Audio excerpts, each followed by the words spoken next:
Olá, tudo bem? Meu nome é Juliano Freitas, eu sou compositor, produtor e empresário artístico e esse é o meu canal Regras Sem Regras.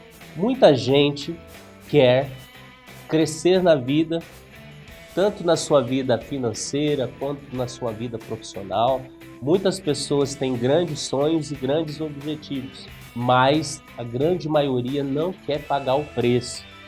A grande maioria não quer respeitar os ciclos e quer antecipar momentos da sua projeção, digamos assim, e muitas vezes acaba seguindo por caminhos que não vai fazer com que você chegue no objetivo que você sonha. O Regras Sem Regras é uma aplicação prática da vida, da história, do caminho, dos ciclos que têm que ser respeitados para que você atinja o seu objetivo profissional, o seu objetivo financeiro e trabalhe com aquilo que você sonha, com aquilo que você ama fazer. Esse é o Regras Sem Regras. É uma aplicação prática aonde você usa a sua própria história, a sua própria trajetória para alcançar os seus objetivos e os seus sonhos. E eu vou falar da trajetória do herói. Se inscreva no canal, deixa a sua curtida, deixa o seu comentário e ative o sininho de notificação.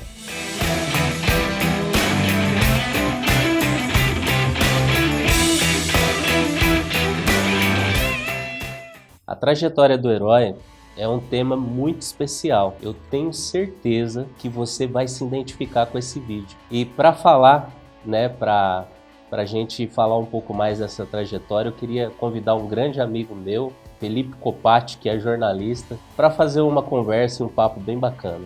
Ô Juliano, uma honra estar aqui, né? A gente dispensa apresentações porque eu conheço o Juliano há algum tempo, já me ajudou em gestões da minha própria carreira, então eu tenho um prazer imenso, sou muito seu fã.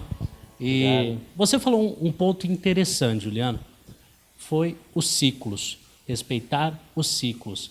Então, eu acho que é muito importante, eu acho que todo mundo quer saber o que é ciclo para você, o que é respeitar o ciclo e quando foi que começou o seu primeiro ciclo. Parece que você já vendia sonhos lá atrás, é isso? Como que é essa história? Rapaz, muito interessante essa história. Eu comecei o meu primeiro trabalho vendendo sonhos. Como assim? Vendendo sonho, o sonho de comer mesmo. Sonho de padaria. O sonho de padaria. A minha mãe fazia sonhos, né? E eu lembro que ela saía no bairro pegando as encomendas. E aí ela falou, olha, você precisa me ajudar. E eu saía no bairro daí fazendo essa função de pegar as encomendas de sonhos, né? Para ela, e ela ia fazendo sonhos. E depois eu voltava entregando aqueles sonhos. Né? Tem um detalhe que é muito importante, né? Qual que era a sua idade ali nessa época? Cara, eu tinha 10 anos. 10 anos? 10 anos. E hoje a gente pode ir fazendo uma metáfora aqui que você trabalha com sonhos ainda, né? Exatamente. Hoje, na gestão artística, a gente trabalha com o artista, com o sonho do artista, né? A gente pega um artista que a vida inteira sonhou em se tornar um profissional, sonhou em ser um grande nome nacional e a gente trabalha, a gente lapida esses sonhos e, consequentemente, depois a gente vende esse sonho. Vende esse sonho para o público, vende esse sonho para os contratantes, né, também. É importante a gente falar que você começou a trabalhar muito cedo, até mesmo por uma necessidade. Você precisou trabalhar, você trabalhou com colheita, você trabalhou produzindo xaxim. Acho que tem gente aí que nem sabe o que é xaxim. O que é xaxim, Júlio? Nem sabe. Xaxim é um vaso. Antigamente tinha aquele... É o tronco da árvore apodrecido, né? Então, a árvore que ela apodrece, aí eles cortam em formato de vaso, né? Aquele xaxim, e aí planta a planta ali dentro daquele vaso, né? Antigamente tinha esses vasos. Samambaia, né? Na casa da avó, você olha na parede assim, pendurada a samambaia lá. Eu lembro que logo depois que o meu primeiro emprego, assim, não registrado, porque eu era muito novo, né? Logo depois que eu parei de vender sonhos, eu comecei a trabalhar com o xaxim. né? Mas antes disso até, eu trabalhei na colheita de algodão, cara. Colheita de algodão. Colhendo algodão. Novinho, piquititinho. Tinha uma lavoura de algodão perto do bairro onde que eu morava. E eu comecei colhendo algodão também, logo depois do sonho ali. É importante a gente falar que a gente está falando do início de um primeiro ciclo. Sim. Que foi, que está sendo representado aqui na colheita, no vendedor de sonhos, né, no xaxim, todo esse trabalho braçal. Que mensagem importante esse período dessa sua vida? Está muito relacionado com o início. O início precisa ser muito bem pensado ou às vezes não? Eu passei por mais de 20 empregos até chegar no emprego que eu sempre sonhei, que era trabalhar com música, que era viver da música, né? Então eu passei por vários ciclos. E a gente sabe que o ciclo nada mais é que uma preparação para que você possa chegar no seu objetivo. E hoje eu consigo tirar um lado bom de tudo isso que eu vivenciei no meu trabalho, né? Que é vendendo sonhos. Hoje eu trabalho com sonhos. Eu trabalhei também de servente de pedreiro, né? Hoje a gente serve o artista, a gente serve o público. Eu trabalhei colhendo algodão, né? Cavando valeta. Cavando valeta, cara. Ou seja, Esse trabalho do cavar valeta é interessante. A gente foi contratado para cavar valetas para tirar canos de irrigação. E eu lembro que o cara tinha vendido a fazenda e ali dentro daquela terra tinha vários canos de irrigação que são caríssimos. Então o cara dava mais ou menos uma direção de onde aqueles canos estavam e a gente tinha que cavar aquilo para achar. Era como se fosse um tesouro. Uma caça ao tesouro. Uma caça ao tesouro. E aqueles canos eram de cobre e era caríssimo. Então a gente tinha que achar aqueles canos de 3 metros, 5 metros. A gente tem que caçar na essência do artista, né, o tesouro que ele tem, que é o timbre dele, que é o visual dele. A gente tem que trabalhar aquilo como se fosse um tesouro mesmo. A gente tem que lapidar aquilo para que aquilo se torne realmente um tesouro e que enche os olhos das pessoas que vão ver, que vão ouvir, que vão comprar aquilo, sabe? Então, eu consigo relacionar muito bem isso hoje também com a parte minha da gestão. Nem sempre está relacionado com o artista ser bom ou não. Você está falando de uma coisa que é mais profundo ali, está mais relacionado à essência, à alma do artista, e é isso que você trabalha. Sim, eu sempre gosto de sentir exatamente isso. Qual que é a essência, né? O que levou ele àquele sonho? Tem alguma coisa ali que está ali interno, né, nele. Então a gente busca essa essência, trabalha esse sonho para que aquilo possa se tornar realmente uma joia.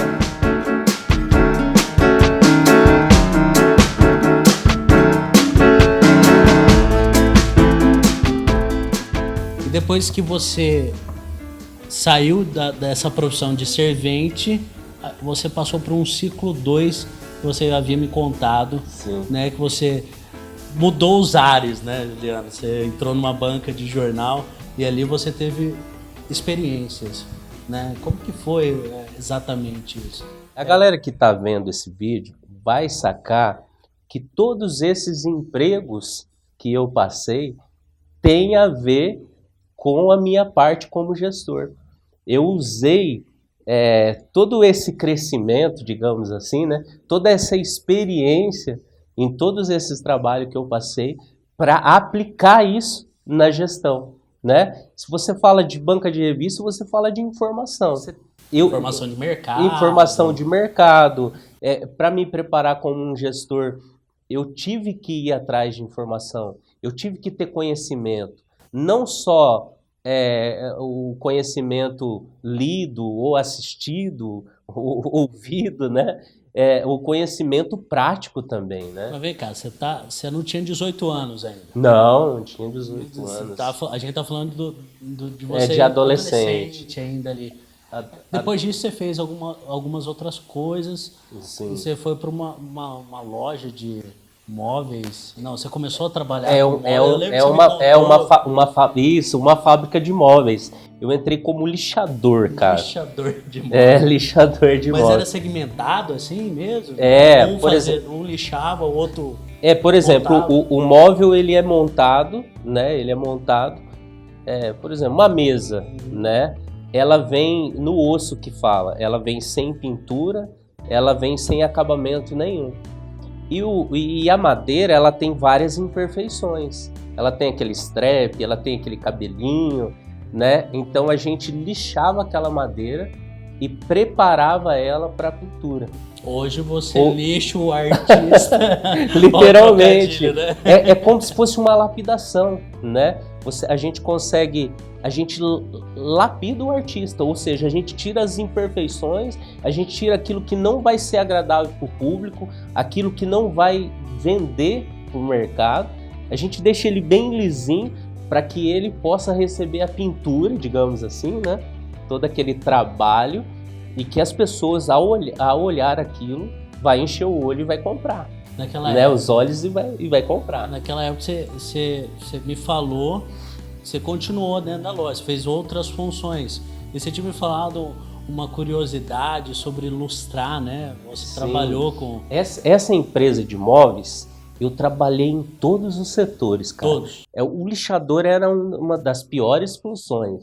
Aí eu fui crescendo, depois eu trabalhei, aí eu já não lixava na mão, eu lixava na máquina. Quem lixava na máquina já cansava menos, era menos fadigante, digamos assim, né?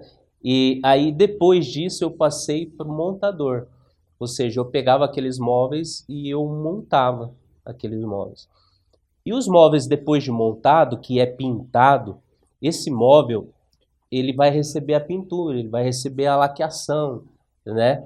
E quando se pinta o móvel, tem o exaustor, e aquele exaustor ele traz também sujeiras que tem no chão, cisco, folhinhas, pedacinho de areia, né? Grãozinhos de areia e tal.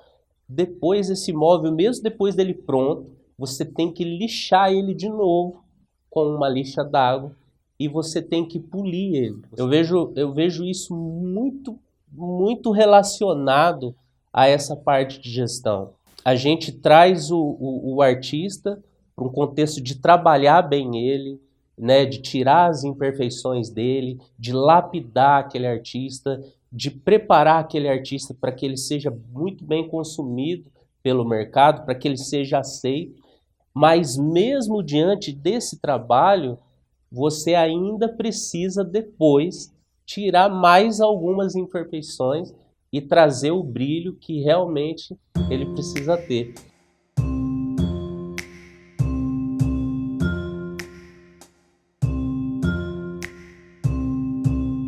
A gente tá falando aqui de trajetória do herói, né? Sim. Você me contou uma vez que você foi chapa e eu não sabia o que era chapa, gente, né? E você foi chapa de caminhoneiro, você trabalhou em frigorífico de frango, isso tudo antes de completar 18 anos. Então as pessoas, você teve uma bagagem antes de você se tornar uma pessoa adulta dentro da lei, né? Essas experiências te transformaram.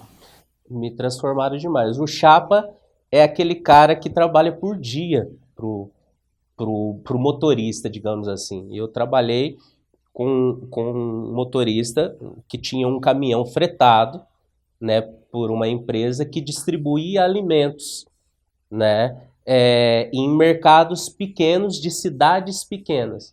Ou seja, ele saía com 10 mil quilos de vários tipos de alimentos, né? Vários tipos, e aí a gente chegava na cidade e a gente ia entregando nos mercadinhos. Ele só ficava lá em cima do caminhão, né? E jogava nas minhas E costas. você já era fortinho assim, já aguentava o Rapaz, eu era muito magrinho, era muito magro. Eu lembro assim que a gente, às vezes, tinha mercado que comprava o arroz, por exemplo, de saco, né, que vendia a granel, e era sacos de 50, 60 quilos, e era jogado literalmente no ombro, assim. né? E eu sofri um pouco. Você sofreu de frio também, irmão, trabalhando no frigorífico? Eu lembro que você falou, uma vez a gente estava conversando sobre artistas aqui, e a gente estava falando sobre mercado, como o mercado às vezes deixa o artista na geladeira por muito tempo. Exatamente. E aí você até correlacionou isso, só que você acabou nem Sim. explicando o que você fez. Eu trabalhei numa empresa de frangos, né? E eu trabalhava na câmara fria. Ou seja, a gente organizava toda aquela entrega, né? Os frangos congelados e o resfriado. Tinha a parte dos resfriados e dos congelados, né? E aí a gente vinha os caminhões para buscar e a gente preparava aquilo para entrega. Eu consigo relacionar isso também hoje com a gestão. Muitas vezes a gente prepara o produto, né, para entrar no mercado e existe uma espera, né? Digamos assim, a gente fala a famosa geladeira, né? Por mais que o produto esteja pronto para entrega, pronto para ser consumido, existe uma espera ali, né, na geladeira, até aquele produto ser aceito, digamos assim, ser bem recebido, existe essa espera. É um respeito de ciclo, respeito do tempo. É um respeito do tempo. Você vai lançar um produto no mercado, nem sempre as pessoas vão aceitar aquela marca e aquele produto no primeiro lançamento. Deixa eu te fazer uma pergunta aqui aleatória. O tempo, o timing, ele é muito importante na carreira do artista. Você já viu, por exemplo, um artista soltou uma música muito boa que hoje faria sucesso, mas não funcionou lá atrás porque era a época errada. Existe isso mesmo? Existe até, por exemplo, na composição.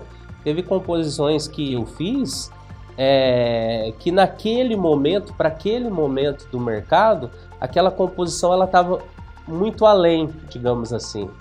O jeito melódico, as palavras daquela, o tema daquilo estava além daquele ano que a gente estava vivendo. Ou seja, digamos que seria uma música, nós estamos em 2020, seria uma música para ser lançada em 2025, pela essência dela, pelo tema dela, né? E aconteceu da gente fazer uma música tipo há 3 anos atrás e está sendo gravado agora, né? E está funcionando hoje. E está funcionando hoje.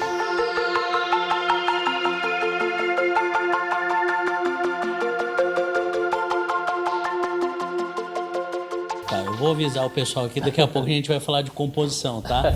Então, já deixa o like aí, se inscreva no canal, porque é muito importante. Então, Juliana, até agora você contou aqui pra gente, pra quem tá assistindo, que você passou por diversos empregos, né? São inúmeros. Vendedor de sonhos, colheita, cavando, lixando, montando, entregando, fazendo o trabalho físico braçal. Agora que a gente entra nessa parte da sua vida que você completou a maioridade, que você teve um emprego mais fácil, né? Tem que deixar bem claro. Você trabalhou como costureiro, né? Como que é aquele outro esqueminha que você trabalhou junto no jeans? Auxiliar? Distribuidor de costureiro. E depois eu fui promovido para costureiro. Ah, você começou como distribuidor, depois... O distribuidor é aquele que leva o tecido para a costureira, né? Porque ela não pode sair da máquina. Para que ela produza mais, a empresa quer que ela fique sentada o mais tempo possível. Então a gente vai lá e leva tudo na mão dela. E aí depois você virou costureiro. E aí depois eu fui promovido. Foi seu primeiro contato com roupa, você estava me falando, né? Sim. E ali você percebeu que poderia vender. Na verdade, depois disso eu trabalhei como sacoleiro. Sacoleiro. Né? Eu comprava roupas e algumas eu pegava consignado, né? E eu vendia roupas, né? Eu ia até a casa das pessoas. Claro que a gente foi construindo uma carteira de cliente, ganhando respeito, confiança do cliente, porque você ia até a casa dele, você levava a roupa para ele provar ali. Mas nessa parte eu descobri um talento que eu não sabia que eu tinha, que era o talento da venda, que era o talento do poder de convencimento. A confiança era a pessoa olhar para você dentro do teu olho e saber, cara, esse cara aí é um cara que eu posso confiar. A confiança não estava naquilo que eu tinha, mas naquilo que eu podia oferecer para ela, com sinceridade, com profissionalismo, com respeito. Eu falo assim até na questão da parte da música também, né? Hoje a gente tem uma história de mais de 15 anos dentro da música sertaneja e uma carreira sem mancha, sabe? É difícil construir isso? Muito difícil. Por quê? Porque é um ciclo, né? Por exemplo, o artista que passa o seu telefone pessoal, né? Eu tenho aqui nesses 2 celulares todos os telefones de grandes artistas que você imaginar. Você pode perguntar, claro que vai ficar chato assim a gente citar alguns nomes, mas 90% desses contatos aqui, o artista me passou sem eu pedir. Porque eu construí uma história de confiança e de respeito com ele. Ou seja, não é porque eu tenho o telefone de tal artista que eu vou ficar ligando pro cara. Não é porque eu tenho o WhatsApp do cara que eu vou ficar mandando o WhatsApp toda hora para ele, né? E quase sempre, na verdade, ele me liga. Tem alguns artistas que falam, cara, eu que sou artista, mas você que é mala. Tipo assim, eu que tenho que ficar ligando pra você, não é você que tem que ligar pra mim. Estrela, mas eu falo, cara, é o respeito. Eu preciso saber que você quer uma composição, eu preciso saber que você quer um trabalho meu, uma gestão minha. Você vai me sinalizar para que eu possa te oferecer algo.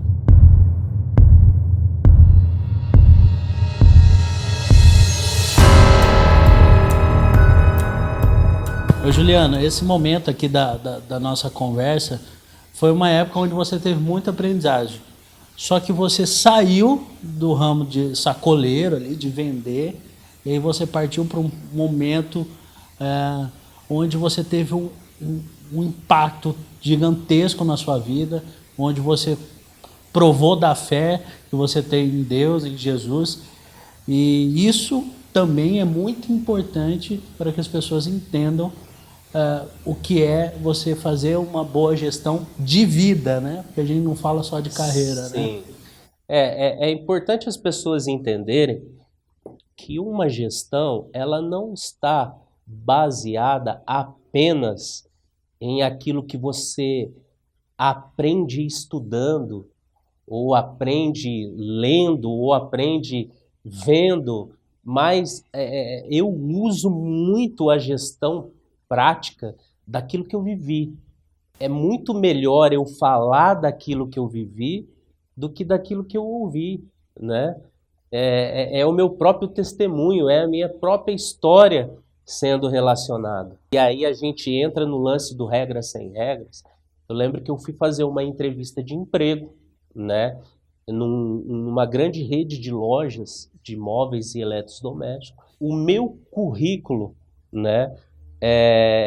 Não estava de acordo com as regras daquela empresa. Primeiro, por causa do estudo. Como a gente conversou, eu trabalhei desde pequeno, desde os 10 anos, né? E muito novo eu tive que interromper o meu estudo por causa do trabalho, para ajudar no sustento de casa, né? Ou seja, você não tinha currículo nenhum. Você não poderia ter entrado naquele emprego. Na regra. Só que a gerente, eu lembro da gerente, gosto muito dela, a gerente gostou de mim, que era aquela questão de confiança que eu falei. Ela olhou no meu olho e ela sentiu confiança.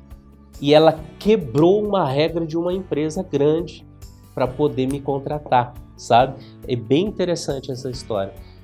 E eu lembro que a dona de toda a rede das lojas, né, subiu pessoalmente para falar com a gerente e com o meu currículo nas mãos, né? E eu lembro que ela falou assim para a gerente: o que significa isso? O que significa essa contratação? Por quê? Porque ela estava preocupada com a sua idade, ela não gostou de você, o que aconteceu? Cara, ela estava preocupada com o meu currículo. E ela falou literalmente, eu não quero, ela falou pra gerente, eu não quero uma pessoa com esse currículo. Ao momento que ela falou pra gerente que era pra me demitir, eu lembro como se fosse hoje, que eu fui até o banheiro, dobrei meu joelho e falei com Deus. Falei, Senhor, eu preciso desse emprego, eu tomei vários calotes, eu preciso me reerguer de novo, eu preciso cuidar da minha família, eu estou no emprego que eu tenho condição de ganhar uma grana legal para manter a minha casa. E eu orei, eu falei, o Senhor é mais, o Senhor pode me abençoar nisso e passar por cima de todas essas regras. Ela me registrou na mesma semana que ela me contratou, né? E aí, o que aconteceu? A dona teve que me engolir, porque ela teve que esperar o período de 90 dias. E eu lembro que nesse período de 90 dias, eu vendi para os outros vendedores, aí eu passava todas as vendas para eles, né? Eu lembro que na loja tinha acho que uns 10, 12 vendedores, no terceiro mês eu já fui quarto lugar em vendas. Eu já passei disparadamente e eram vendedores que estavam ali há mais de 10, 15 anos.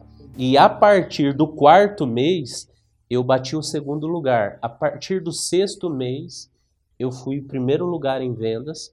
Durante 5 anos que eu trabalhei na loja, eu fui primeiro lugar. E em toda a rede, eu estava entre os 5 melhores. Eu tive a oportunidade de mostrar que o currículo não era tudo, né? E tive a oportunidade de mostrar que eu era um grande vendedor e eu me tornei um dos maiores vendedores da rede. Não era só daquela loja. Detalhe, eu trabalhava na menor filial, a loja que menos tinha coisas para vender. Era a menor loja e eu era um dos melhores vendedores. Por que você acha que Deus escolheu você para te abençoar? Eu fiz uma pergunta muito genérica, né? Mas eu vou explicar. Por que Deus escolhe pessoas que trabalham? Cara, é até interessante isso. Se você olhar várias histórias da Bíblia, vários momentos que Deus chamou, né, um profeta, um servo, para dar uma missão, aquelas pessoas estavam trabalhando. Até se você olhar nos evangelhos mesmo, quando Jesus chamava os discípulos, quando chamou Pedro, ele estava pescando, né? Então, eu acredito que o trabalho, ele é algo muito abençoado por Deus. Deus me deu a oportunidade de estar naquele emprego e me abençoou porque Ele sabia que eu ia fazer por merecer.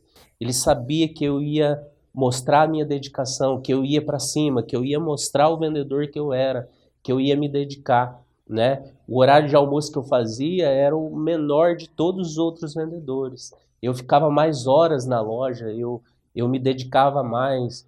Então, assim, Deus, Ele honra o trabalho, cara. Então, eu vejo que todos esses trabalhos que eu passei eram uma preparação para mim um dia poder fazer aquilo que eu amo fazer, que é trabalhar com música, que é trabalhar com os artistas, sabe? As regras, elas existem, mas muitas vezes elas podem ser quebradas. Quebradas no bom sentido. No bom sentido. Cara, eu não tinha currículo, mas houve alguém que acreditou em mim e quebrou aquelas regras. E eu fiz por merecer. Deus, ele abençoa as pessoas. Por isso que eu não concordo com pessoas que querem buscarem atalhos. Pessoas que querem ficar ricas rapidamente. Pessoas que querem trabalhar naquilo que sonha, pegando atalhos. Ou muitas vezes tem pessoas que até pisam em pessoas para conquistar um status. É importantíssimo as pessoas respeitarem os ciclos, fazer por merecer. Eu acho que isso é a grande sacada do meu modelo de gestão.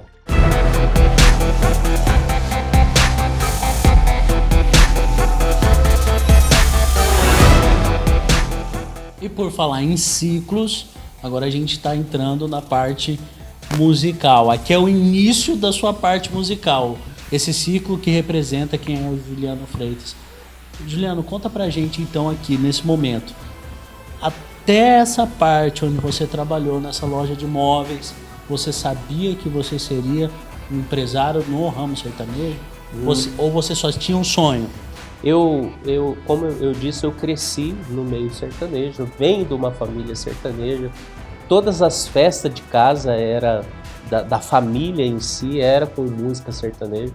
E desde pequeno eu ouvia aquilo ali e eu queria fazer parte daquilo, sabe? De alguma forma, me tornar músico, tocar. Mas eu trabalhava desde pequeno, então eu não tive muita oportunidade de estudar música. Eu não tive algumas oportunidades ainda, mas eu queria aquilo. Eu sabia que eu queria aquilo, sabe? E aí eu comecei a cantar na igreja, né? Tocar alguns instrumentos na igreja, e aí fui me envolvendo com a música, até que chegou o dia que eu estava trabalhando dentro dessa loja de imóveis.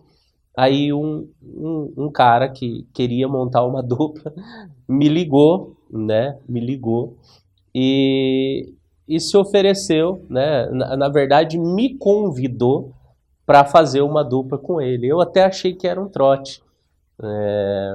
Na hora, assim, eu falei, cara, tá meio estranha essa história. Aí, de repente, vocês montaram a dupla e já fizeram sucesso. Foi assim, rapidão? Não. Ele me convidou, cara, eu fui no apartamento dele. Ele ligou pro Edinho, cara, no estúdio, né? Edinho de Souza, sou muito grato ao Edinho. Praticamente essa parte de inserção na música, assim, ele me incentivou bastante. E ele ligou e falou, cara, eu tô procurando segunda voz. E eu só cantava em primeira. Fui no apartamento do cara, cantamos uma música e eu tive a sensibilidade já de cantar em segunda. E a dupla encaixou perfeitamente, parecia irmão cantando. Falei, opa, tá aqui uma oportunidade. Aí a gente começou, eu como já era vendedor, eu comecei a vender também alguns shows da dupla. E aí eu ia nos barzinhos, pedia para dar uma canja e quase sempre, todos os lugares que a gente dava canja, a gente era contratado. Mas paralelamente a isso, você também recebeu um convite para vender, né? O seu currículo, o currículo do Juliano, não o escrito, né? Mas aquele que tem credibilidade, respeito no mercado, fez com que você entrasse e recebesse o convite para trabalhar como distribuidor de alimentos, né? E essa história ela é bem interessante e e fala muito a respeito da entrega das pessoas. As pessoas precisam fazer o trabalho bem feito, independente de onde elas estejam, não é isso? Sim, eu lembro que tinha um amigo meu que ele era encarregado de uma grande empresa de alimentos que vendia, né, alimentos para os mercados, e eu atendia ele na loja como vendedor. E eu convencia um cara que era um grande vendedor a comprar comigo. Então ele falava, cara, você vende muito bem, velho. Você conversa muito bem. Você convence até eu, né? E aí ele sempre falava, você tem que vir trabalhar comigo, você tem que trabalhar na minha equipe. E eu vi aquilo uma oportunidade de eu ter um horário mais flexível para poder cantar. E aí eu peguei e comecei a sair da loja que eu trabalhava, comecei a trabalhar como representante. Eu lembro que quando era quarta-feira, né, eu já tinha vendido a cota da semana inteira. Então de quinta, sexta, sábado, domingo eu podia fazer show tranquilo. Então você tinha uma liberdade dentro da empresa. Eu tinha uma liberdade. Eu peguei o pior setor da empresa, que era a pior região, que não vendia absolutamente nada, e eu transformei em menos de um ano no melhor setor de vendas. E eu tinha algumas regalias. Eu lembro que quando eu tinha que viajar para fazer show, o gerente geral, ele falava, cara, vê aí o que você consegue vender, se você quiser trabalhar aí até quarta-feira, o resto da semana você pode ficar livre. Ele me dava essa liberdade porque sabia que eu dava conta do recado. Ou seja, mais uma vez por causa do merecimento, por causa da dedicação, por causa da seriedade que eu levava o meu trabalho, mesmo cantando, eu fazia os dois trabalhos, mas eu executava bem o meu trabalho, né? Então isso é uma das coisas que eu mais prezo hoje, né, dentro da gestão. Eu trabalho com vários artistas, mas eu trabalho para todos com o mesmo carinho, com a mesma dedicação, com o mesmo empenho. Não interessa se um está investindo 1 milhão e o outro está investindo 10 mil, né? A dedicação e o empenho meu, a gestão minha, ela é a mesma para todos, porque às vezes o que está investindo 10 mil é o que pode estourar, E se eu não dei dedicação para aquele que está investindo 10 mil, eu perdi uma oportunidade de um artista estourar e eu fazer parte daquilo, né? Então eu uso muito, eu aplico, é uma aplicação prática de todos esses empregos, de todas essas histórias na minha gestão hoje. Regras que são quebradas o tempo todo, como você falou, no bom sentido, né? Regras que têm que ser cumpridas, ou seja, os ciclos têm que ser respeitados, né? Mas de tudo isso que aos olhos dos outros pareciam uma grande dificuldade, que eu não ia chegar lá em relação ao emprego que eu amo fazer, que é trabalhar com a música, essas regras elas foram todas quebradas, né? E Deus me deu grandes oportunidades. Aqui a gente chegou num ponto crucial, viu, gente? A trajetória do herói, se você acha que aqui foi o ápice, o momento onde o Juliano aprendeu tudo da música, não, tem uma outra etapa muito importante e talvez essa se retrate exatamente na atualidade. Então, no próximo ciclo aqui, a gente vai contar essa história para você.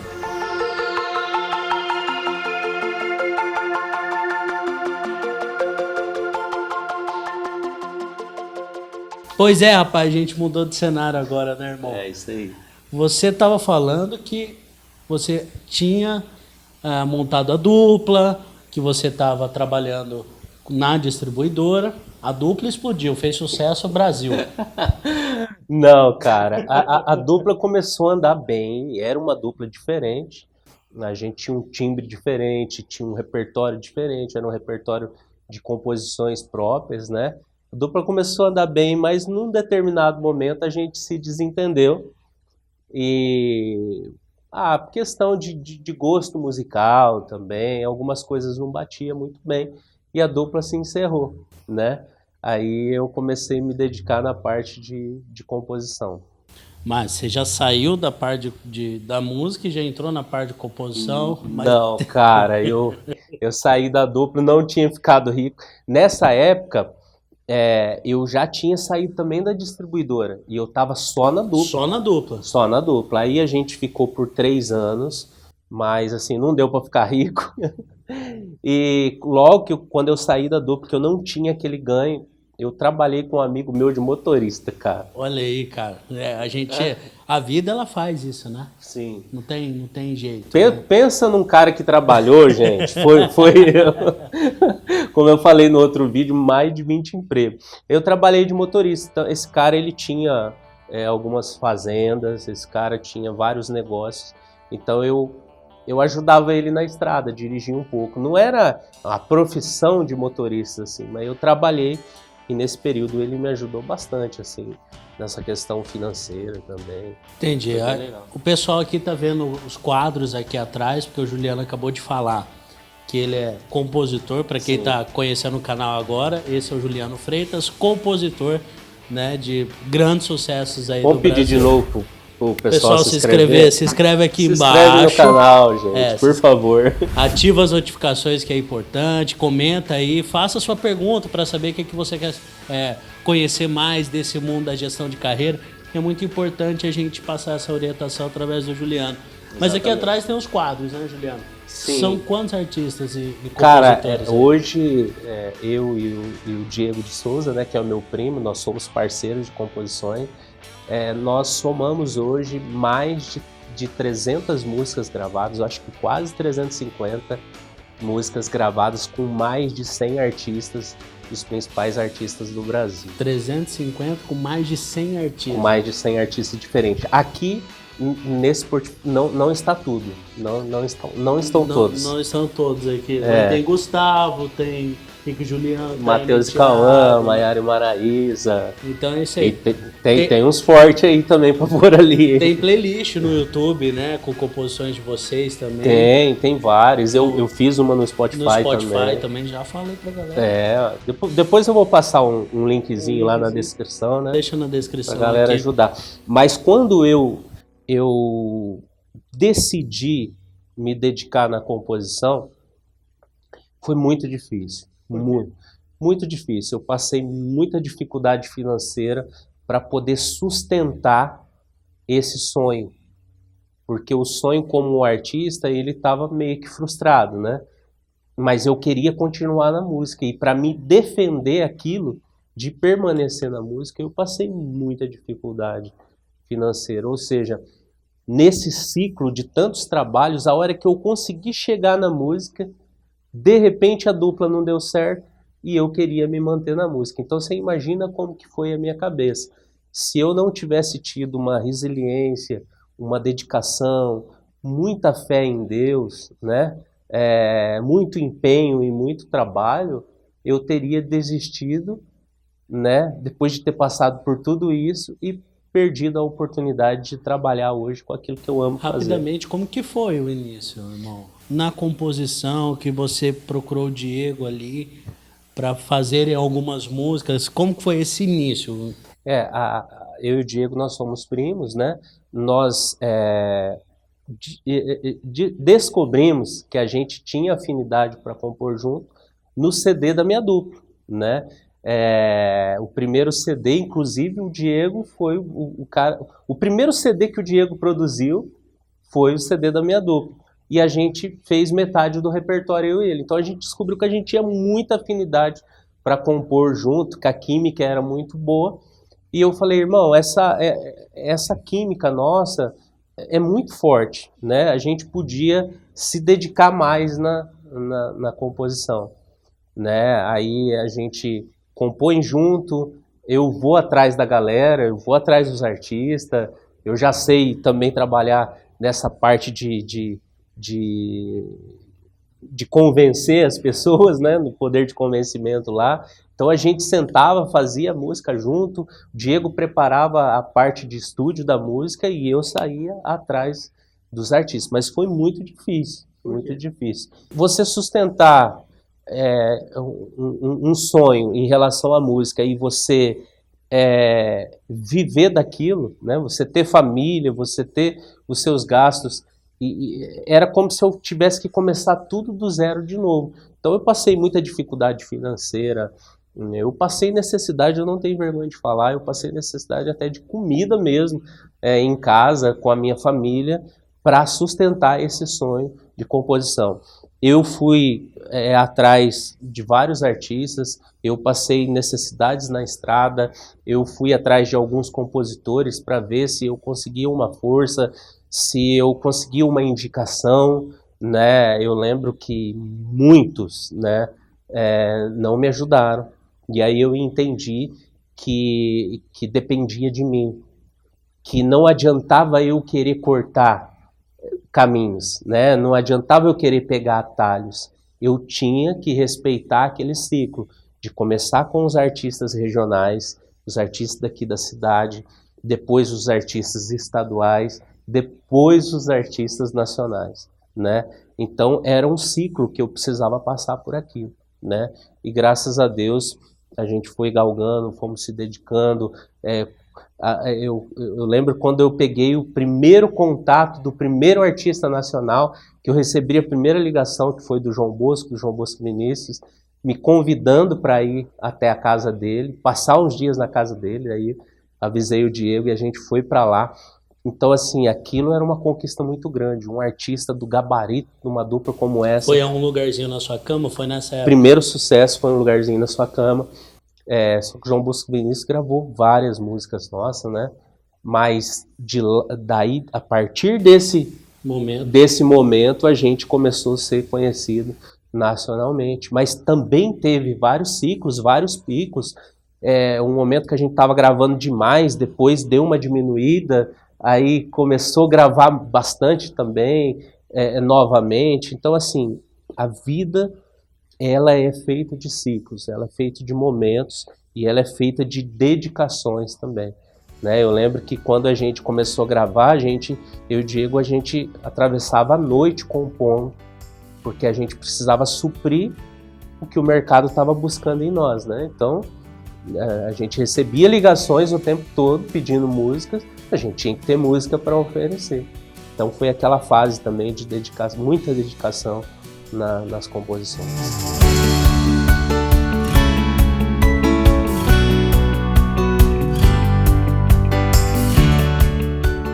Além disso, você trabalhou como produtor artístico, produtor de banda, empresário.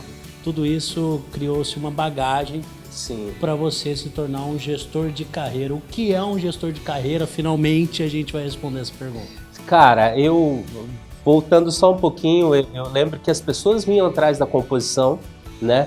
E eu oferecia para ela, pô, cara, você vai gravar essa música, mas quem que vai produzir, né? Nós vamos produzir, mas quem que vai fazer o vídeo? Ali você teve um insight, Exatamente, despertar. eu tive uma sacada e eu falei assim, eu posso oferecer para o artista não somente a composição, mas eu posso oferecer tudo aquilo que ele precisa para a carreira dele. A orientação. A orientação e o trabalho também, né? Porque eu fui fazendo diversas parcerias com grandes produtores nacional, com essa galera do vídeo, com todo mundo, e eu ia oferecendo, ou seja, o artista, ele chegava em mim e ele saía com o trabalho todo pronto, né? E eu oferecia aquilo e eu comecei a crescer nesse ramo também.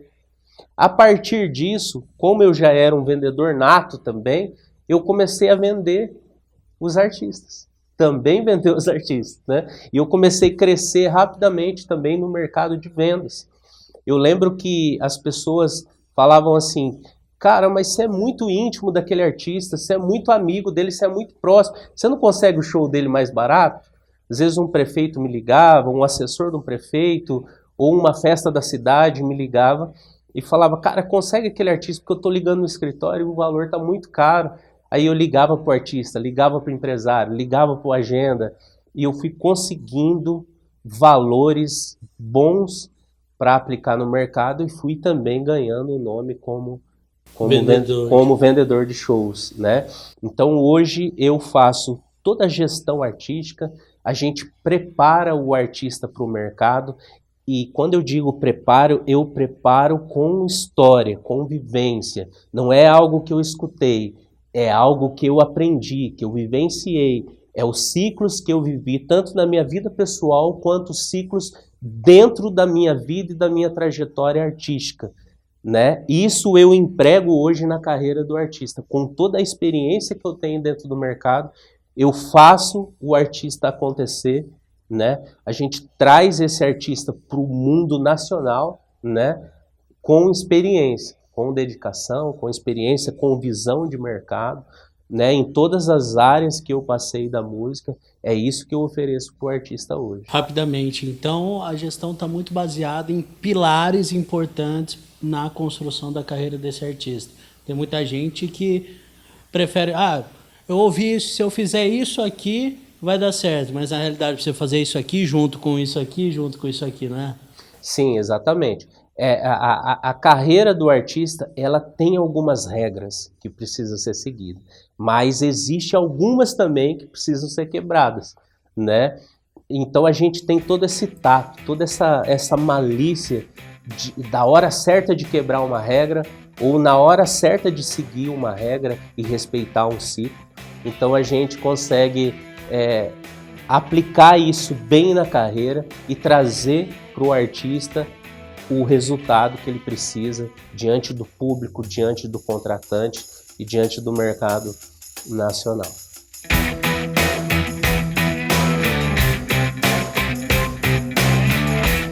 Mas enfim, Juliano, o ciclo precisa ser respeitado. Acho que essa é a mensagem que todo mundo entendeu aqui. Eu sou muito seu fã, agradeço demais a oportunidade que você está me dando aqui de poder trocar esse papo contigo e também apresentar toda essa história que eu conheço muito bem, mas que eles não conheciam. Então, obrigado mesmo de coração e tamo junto. Eu te agradeço, irmão. Obrigado pelo bate-papo aí, foi muito especial. Vou falar um pouquinho mais com a galera aqui. Valeu mesmo, tamo junto.